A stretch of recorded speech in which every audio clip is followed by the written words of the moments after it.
Hello, welcome back to another weekly store reset. So patch 6.3 just dropped, and with it, the new interface. They don't they ran out of power. The lights aren't turned on, so the heroes don't have a spotlight. But, anyways, it's not why we're here. We're here because of the store. Oh, hey, daily login, 457 days. Wow, it's a long time. Here we are. So this covers the week of November 14th through the 21st. Really not a lot of new things. They did add a new gun, which I already purchased. We'll scroll down here. I think it was 1,600 gold. I think so. Pretty positive on that. 1,600 gold. The last word. Typically don't go over guns very often. Actually, I don't go over guns and do gun reviews. But this gun is actually really fun. A lot of fun, especially with Rook and Gunblazer, where their specialty or main focus is to phase shift, and for 4 seconds after the phase shift you get 50% damage. So anything with the high rate of fire excels pretty well. However, I have been enjoying using like the Bald Eagle too, because you'll get 50% damage for like 1, maybe 2 shots, so you phase shift and 50% more damage. So that's cool too. But the general style of gameplay with that 4-second window of bonus damage is a high rate of fire gun. The last word, if you hip fire, you get a higher rate of fire than you do if you're aiming down sights. So, not aiming, what are you playing Call of Duty? While you're targeting. So, it's actually a lot of fun. With Quick Draw Calamity last night, we were playing with it, and smashers would walk at you, you'd pop Warcry, and it's just disgusting. The hip fire, you can just annihilate the smashers with Warcry active. So I'm really enjoying Last Word. The only knowledge I have on the gun so far, everybody has different perk styles and options. The one that I ran last night, courtesy of Isabel Black, one of our long-term regulars in chat, she made a fire rate, crit damage, and reload version of it. Version. Some people in chat were like, why would you put fire rate on it? Well, if you watched people that were actually watching me play, it was awesome. It was super awesome. So, I will be trying out a crit rate, double crit damage build without fire rate, and if I really miss having that fire rate that she threw on hers, I'll get rid of one of the crit damages and throw the fire rate on there as well. But I have no complaints over fire rate, crit damage. That thing was a monster last night. While aiming and hip fire, the thing was awesome. I loved it. So, it's a cool pistol. If you like playing Quick Draw or Rook or Gunblazer, I highly recommend picking up Last Word. It's limited anyways. I highly recommend picking it up anyways. It's a limited time item. The bazooka is back in the store for daily coins. Electric fields are back in the store as well. I know a lot of you guys nowadays are just brainwashed to where the only thing you use is gas traps. Gas traps are good, but so are electric fields. I ran these when the game was hard, primarily forever. I didn't start using gas traps until, God, a couple months ago. Both of them in combination are awesome. There's an argument between me and my regulars between what you open with. In my kill tunnels, I open with gas and follow up with electric field. A lot of other guys do the reverse. But combine the two of them, they're good. They're very good. Zappers, the one-hitter quitters, you throw them in the back for whatever's left, right? They hit like a truck. They have a massive cooldown. If you're going to have a three-long tunnel, if most of us don't do 3s anymore, we typically do 2s. But if you're going to have a third tile in your tunnel, throwing either another gas or another electric field at the back is not a bad idea, or a zapper just to finish off whatever still has a good chunk of health that made it through everything else. But, so, if you don't have electric fields, this is a good opportunity to pick them up. Bazookas, you can't go wrong with explosives. I don't personally use explosives, but if you need a bazooka, it's here. It's here. Everything else standard. We got our re-perks, we got our uncommon and rare perk-ups. We don't have epic and legendary still, unfortunately. Fluxes are the same. We got our legendary, epic, and rare fluxes. As far as heroes go, we got an uncommon tank and a rare rescue trooper. We've already had these multiple times in the shop. Nothing really to go over. Tank is your ninja version of of the constructor. I can bust down the perks here in just a second. We just covered Rescue Trooper the other day. It's an all-around average survival with some very decent gunplay mechanics as well.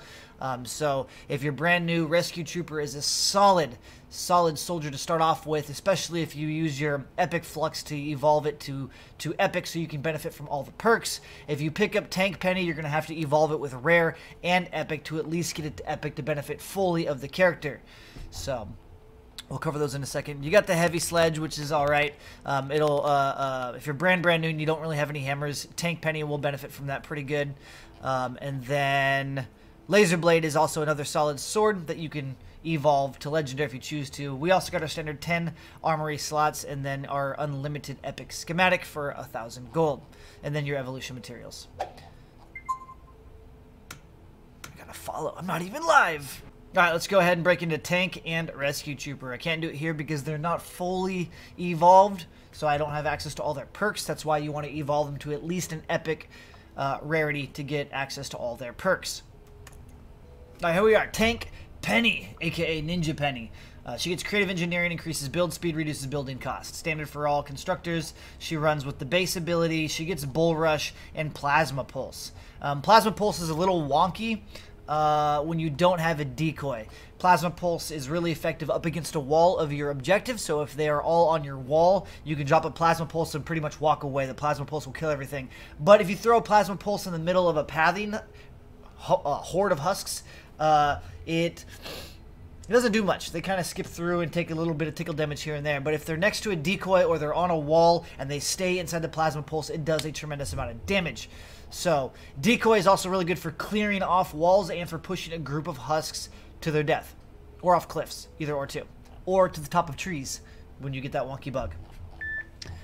Actuated attacks increases the blunt melee damage, so you just get a flat 25% damage increase to blunt weapons. You get more shield by 20%, hammer critical chance, so you get higher crit rating by 18, increases maximum health, so now you have 20% more health, hammer critical damage, so now you have more critical damage. So you get hammered, or you get blunt damage, you get hammer crit rating, and hammer crit damage. So just flat damage, just all the time, increase to everything. You're going to crit more, you're going to crit harder, and you're going to hit harder. Nice and slow kinetic overload applies a 40% slow to affected targets, reducing their movement speed and attack speed for 5 seconds. So when you critically hit, it applies kinetic overload, which is a big energy blast that also knocks the target backwards. It does a bunch of damage. It also, on this hero, slows them, and it slows their attack speed. Firewall.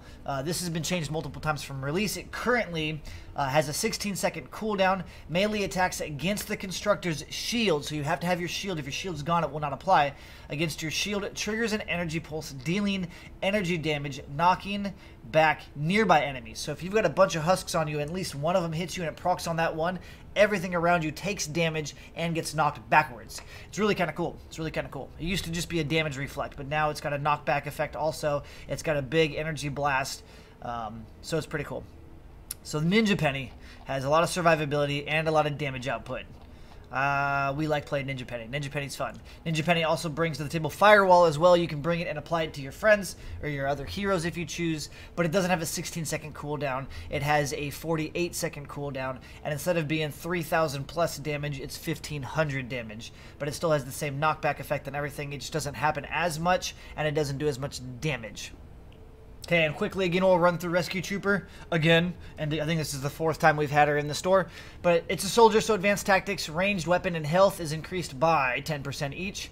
She gets frag grenades, she gets shockwave, and going commando. So you've got your minigun for breaking down buildings. You got shockwave and grenades for area effect clearing. Debilitating shots is standard for all soldiers. Basically, 3 bullets on one target will increase your damage up to 15%. Each bullet stacks 5% of damage for you and your teammates. Steady aim reduces your recoil with 29%. Reload speed at all times is increased by 30%. Survivalist, killing an enemy with an ability or weapon, any kind of weapon, all abilities, recovers 5% base health per second over 3 seconds. So you get 3 ticks of health over time after you kill an enemy. That doesn't stack. So if you already have a hot heal over time rolling and you kill something, it just refreshes it to 3 seconds. It erases the previous one, adds the new one. Ammo recovery. So you have a 16% per shot to generate 1 ammo of that weapon that you're using. So if you're using energy cells, if you're using shotguns, medium ammo, light ammo, heavy ammo, 16% chance to throw it back into your ammo reserves. Thank you for who told me that term on my comment section a few weeks back. Level 18, you get assault damage, which increases just flat assault damage by 24%. That's good. So 24% plus your 15, you're at 34%. Plus your 10, you're at 44% over an Outlander. Going Commando, 25, you get heavily armored, so you get 24% damage resistance. You also heal when you kill things. Waste Not, Want Not increases the ammo capacity of all weapons by 40%, so all of your clips are now 40% bigger. If you have a clip that had 100% bullets in it, you're now at 140 bullets. Make sense? Makes sense. So she's an all-around. She does decent, if not awesome, damage, and she's got survivability. She's really a solid, especially if you're new. If you're new, pick her up. Pick her up. You will do very well. The tactical she brings to the table is the ammo recovery. So you could slot in the 16% chance to generate ammo per shot fired if you want to have more ammo recovery. So that's it for the weekly store. The event shop is still the same. Nothing's changed. You still have Bloodfinder. Fortnitemares is still going on if you were curious and you haven't tuned in yet, so you can still get all your Fortnitmare stuff. You can still get the heroes from the Fortnitmare shop. Super Shredder is still in there. The Deathwing is still in there. Support Specialist. Flame Grill Traps. You got Dire, the Werewolf. You've got Quick Draw Calamity still in there. Dim Mac Igor is still there. All of this other stuff is still there. So you still have time to pick these up. If you're curious on these heroes, I've got videos out for Quick Draw. I don't have a video out as of today for Werewolf or Dim Mac yet. I've got Flame Grill videos, Support Specialist, Bloodfinder, which is actually Pathfinder. I have a video on Rescue Trooper breaking her down, and I believe I have one on Tank as well. So if you have any questions or want to see gameplay, we got content on this channel. We got it. We got it. So, also on that note, I stream daily over on Twitch at twitch.tv/SlyGumbi, usually between the hours of 8 p.m. till about 2 a.m. Pacific Standard Time. That's West Coast United States. So if you're curious, you want to come by, ask questions, you want to see specific things done in-game, feel free to swing by. We are a little immature. Actually, we're really immature. So, it's a good time. It's definitely a good time. No kids allowed. Again, twitch.tv/SlyGumbi. I'll see you guys in the next one. Bye-bye now.